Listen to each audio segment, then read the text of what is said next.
Part 1. Warnings. Greater Chongqing, the United Federation of China. At its pre-war height, this region boasted a population of over 35 million people. Now there are barely 50,000. Reconstruction funds have been slow to arrive in this part of the country, the government choosing to concentrate on the more densely populated coast. There is no central power grid, no running water besides the Yangtze River, but the streets are clear of rubble, and the local Security Council has prevented any post-war outbreaks. The chairman of that council is Kwang Jing-shu, a medical doctor who, despite his advanced age and wartime injuries, still manages to make house calls to all his patients. The first outbreak I saw was in a remote village that officially had no name. The residents called it New Dachang, but this was more out of nostalgia than anything else. Their former home, Old Dachang, had stood since the period of the Three Kingdoms, with farms and houses, and even trees said to be centuries old.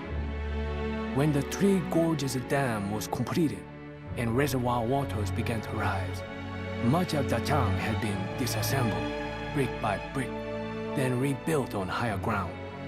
This new Dachang, however, was not a town, but a National Historic Museum.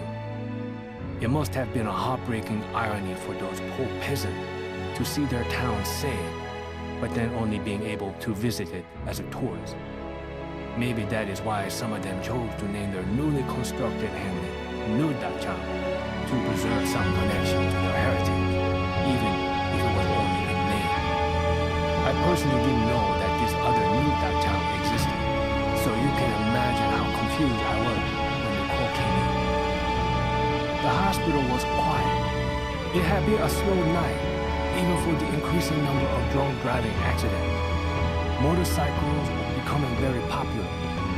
We used to say that your Harley-Davidsons kill more young Chinese than all the GIs in the Korean War. That's why I was so grateful for a quiet shift.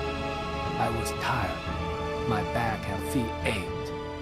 I was on my way out to smoke a cigarette and watch the dawn when I heard my name being paged. The receptionist that night was new and couldn't quite understand the dialect. There had been an accident or an illness. It was an emergency. That part was obvious. And could we please send help at once? What could I say?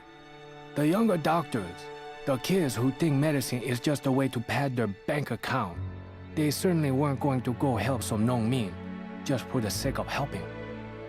I guess I'm still an old revolutionary at heart. Our duty is to hold ourselves responsible to the people.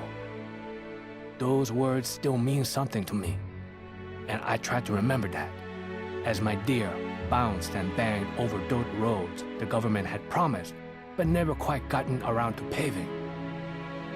I had a devil of a time finding the place. Officially, it didn't exist and therefore wasn't on any map.